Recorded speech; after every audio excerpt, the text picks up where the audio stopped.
Hey everybody, welcome back to the Dungeon Dive. Daniel here. All right, listen up everybody, because I have got some things to say about Gloomhaven Jaws of the Lion. Number one, Gloomhaven Jaws of the Lion is the new gold standard for entry into the world of tactical combat and fantasy adventure games. Number two, Gloomhaven is a better solo game. Number three, Gloomhaven is better in a small package like Jaws of the Lion. Number four, Jaws of the Lion is one of the best board game products currently on the market. Number five, it creates a great sense of place and atmosphere by focusing on a single setting. Number six, I want almost all dungeon crawls now to use a book of tiles and a book of maps or multiple books. And finally, number seven, I still don't like Gloomhaven. So we're going to go through all of those points one by one and expand a little bit on those. But yeah, so I picked up Gloomhaven Jaws of the Lion not too long ago because I had heard that it does such a great job of getting players into the game. And so I wanted to see what it was doing. I also wanted to give the game another chance because I had played Gloomhaven before with a group of friends, and I really did not like it. And so I wanted to revisit it and just to work out some things with the game to see if maybe I could get back into it. I had a lot of problems with Gloomhaven, and one of the things is just it's such a big, massive time sink of a game that getting into it again, was setting it up and putting it away takes so long unless you buy like a $60 insert.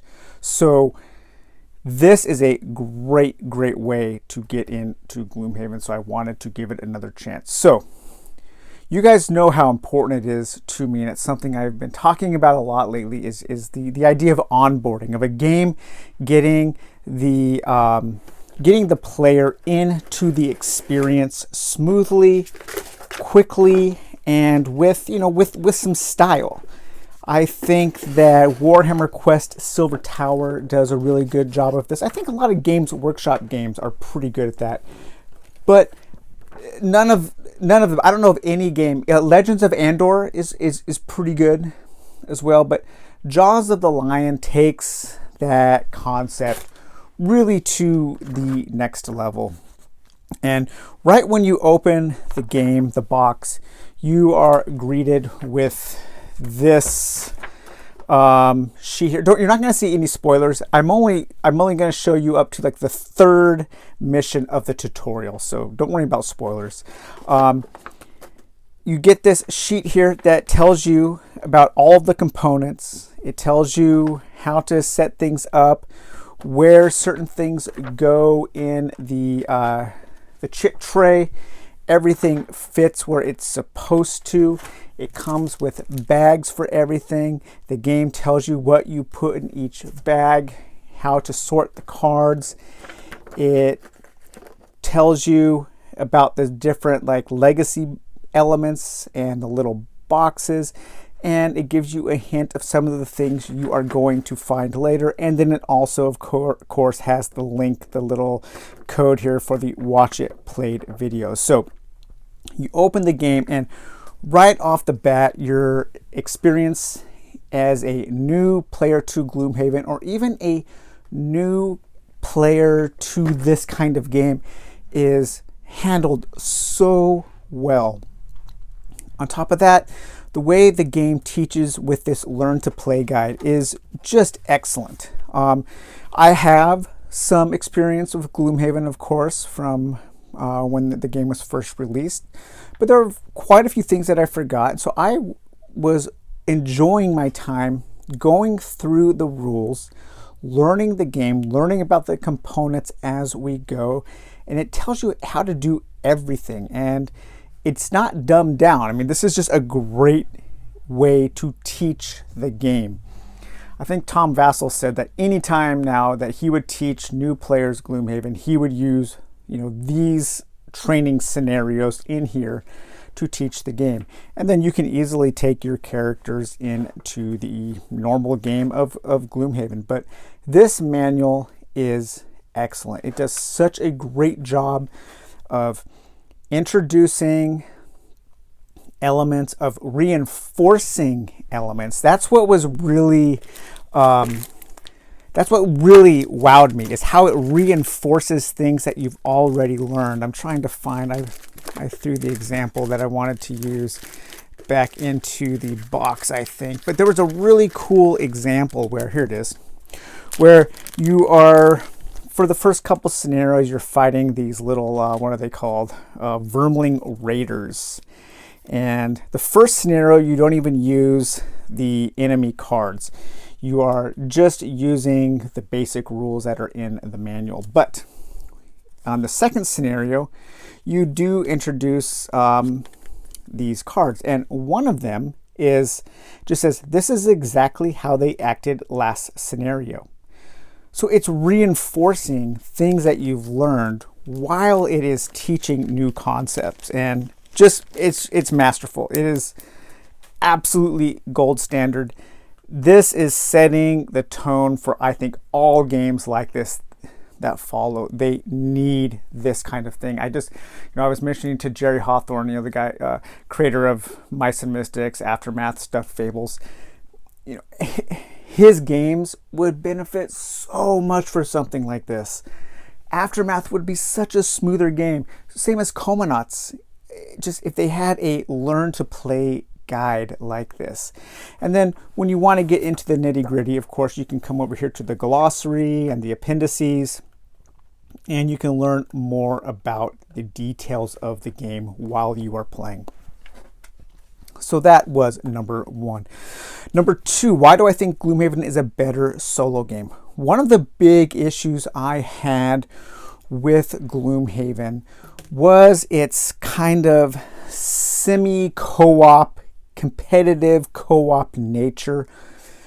For me, it just didn't work. I didn't like how you couldn't share gold, and so you were kind of competing with the other players to get gold and treasure. And I was playing a slower character, so I could never pick up gold, and it was like really frustrating to me. I didn't like how you were allowed to share some information, but not all the information about what you were going to do. Anytime a game limits the communication around the table, I just find that a really kind of a poor mechanism. So I had some issues with the way its competitive / semi co-op nature worked. You know how you had to go off and the way you retired characters was sometimes you would have to go off on certain missions, and if the other people in your group didn't want to do the mission that you needed for your character, well, then you were kind of SOL. So I had a lot more fun playing Jaws of the Lion solo with two characters, and the two characters I'm playing as make up a really cool team. Hatchet and the Void Warden. I love this team. I was having a ton of fun because there are all kinds of really cool combinations that you can set up with these two characters, especially since you're playing solo. You have complete communication to talk about anything you need, to plan your moves, to plan your initiatives down to the number, and to execute on some really cool combos. So having a lot of fun with that game, with it as a solo game.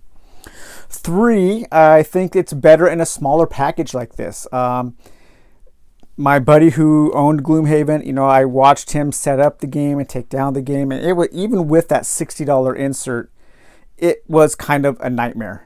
It was unwieldy, I think. It seemed like a complete hassle. I would especially not want to set up and take down Gloomhaven as a solo player. It was a game that would just live on your table until you were done. This is a much smaller experience. Everything fits nicely in this box. You've got bags for everything. There are no tiles. We'll talk on that later. Yes, thank you. This is so awesome. I love how all of the chits, and there aren't very many of them, but they all fit in one little tray. So yeah, just as a smaller, tighter experience in a smaller box, more focused, it's just the way that I prefer this game. All right, so number 4. Yes, this is, in my opinion, clearly one of the best game products on the market. It blows my mind that somebody could walk into Target and walk out of Target with this game in their hand. I remember going to Toys R Us when I was a kid with my grandma, and she would take us, treat us to go buy a toy, and we could pick a toy or a game or something. And I would look at the board games and look at the D&D stuff and look at that, those games. I would often buy board games as a treat with my grandma. And a lot of times those games weren't very good, right? We were always looking for something that would be good. But the fact that a kid could go to Target with his mom and dad, with his grandma, they could pick up Gloomhaven and have this be like an initial experience into the world of hobby fantasy gaming, that is amazing right now. The fact that this could be somebody's hero quest. Now, one of the things that people like about hero quest so much, and everybody's talking about hero quest right now, is that it was their experience, it was their introduction into this world. And frankly, hero quest isn't that great of a game. It's neat for what it is, but this is like hero quest to the next level. And a kid and his parents or her parents could easily learn this game with the way that the game teaches you how to play. And so I think in 30 years, 25 to 30 years, there's going to be a whole generation of people who look back on Gloomhaven as their hero quest, as this crazy game they got for Christmas or they picked up with their allowance or something. And that is really, really cool, I think. This game is a great ambassador for the hobby. I think it creates a really great sense of place, a setting.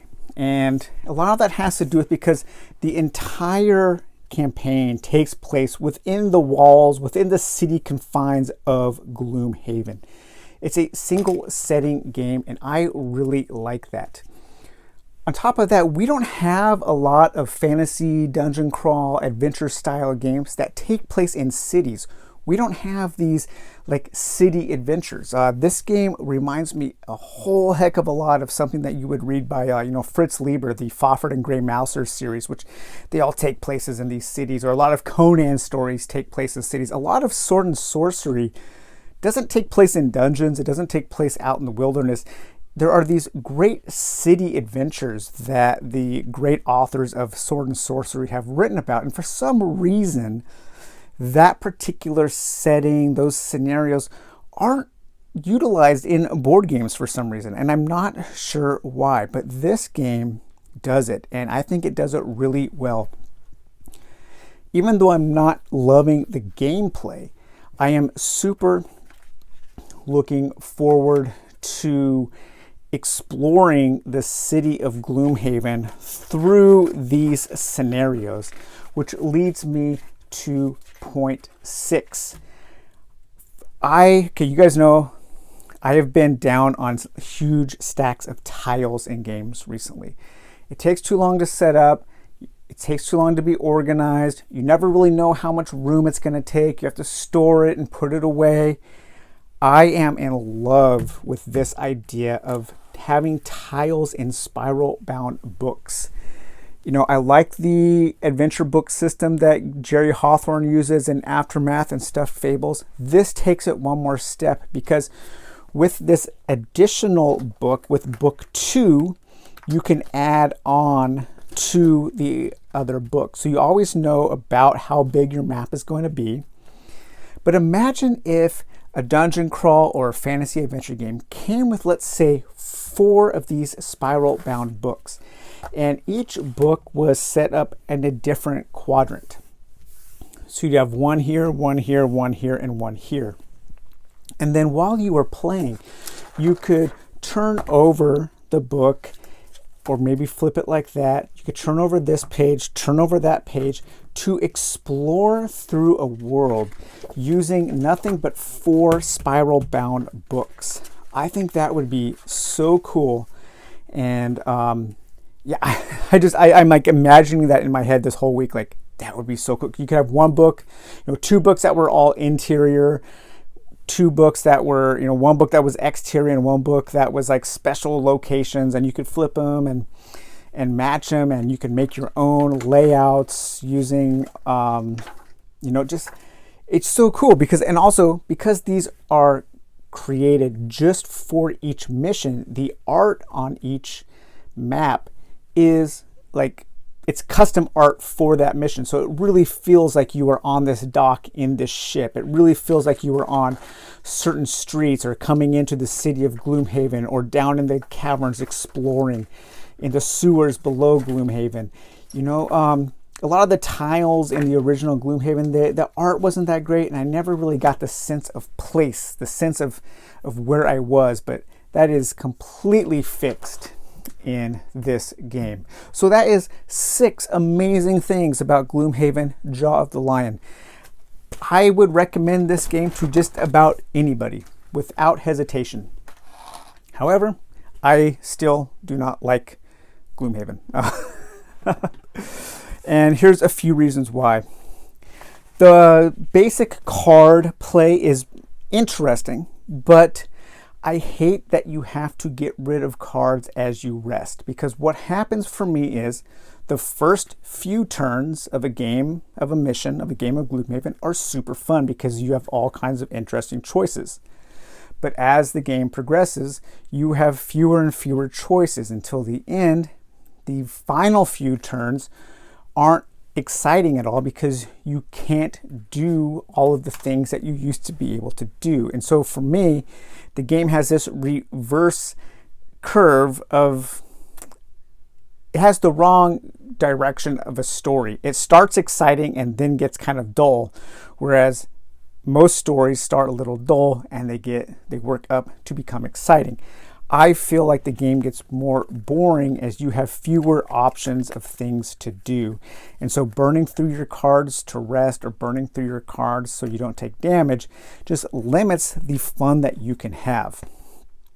I still really dislike how so many of the armor and weapons that you can buy can only be used once per rest.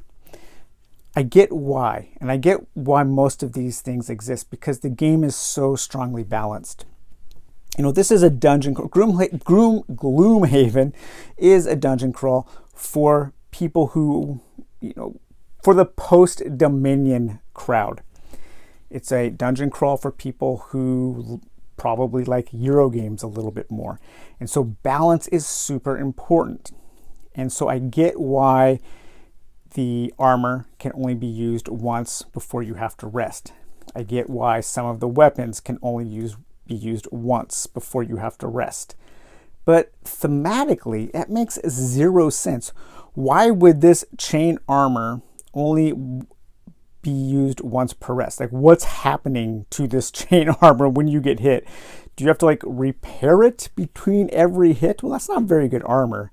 And so, in my opinion, the striving for balance gets in the way of the fun when it comes to the items and the loot in Gloomhaven. And anytime something gets in the way of the fun, I think that is a problem. The third issue I have with Gloomhaven, I've already discussed, was the whole semi-co-op, kind of competitive co-op nature. Just did not work for me at all.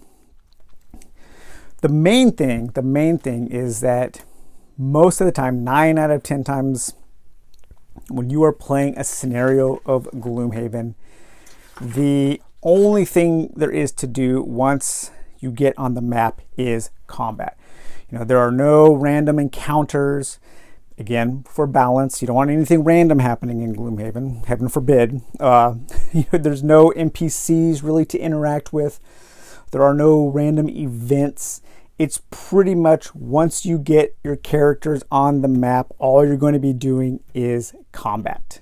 It's a tactical combat game. That's what it is. That's why I don't even really think that Gloomhaven is a dungeon crawl, and it's really not considered a dungeon crawl, I don't think, anymore. I think it's just it's a tactical, fantasy tactical combat game with some adventure elements. But I would like it a lot more if there were some more random things that happen on the maps, if there were more things to spice up the adventure once you get your characters on the map.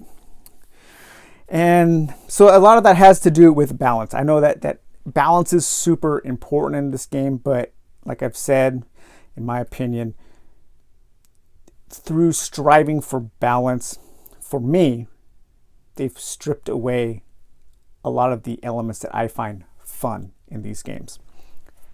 So yeah, that's it. That is my look at Gloomhaven, Jaws of the Lion. A game that I would not hesitate to recommend to anybody. A game that I think is a fantastic product. The new gold standard for introducing people into this style of game, but it just so happens to be a game that I don't care for, and I'm probably just going to pass this game on. I actually maybe I'll give this game to my nephews for Christmas or something. I think they would enjoy it and they would get a lot out of it. So, all right, guys. Well, I hope you enjoyed this look at Gloomhaven. I know it's weird that it's taken me 2+ years to have a video on Gloomhaven, but there we have it. Gloomhaven, Jaws of the Lion. All right, guys. Take it easy. We'll talk to you later. Bye-bye.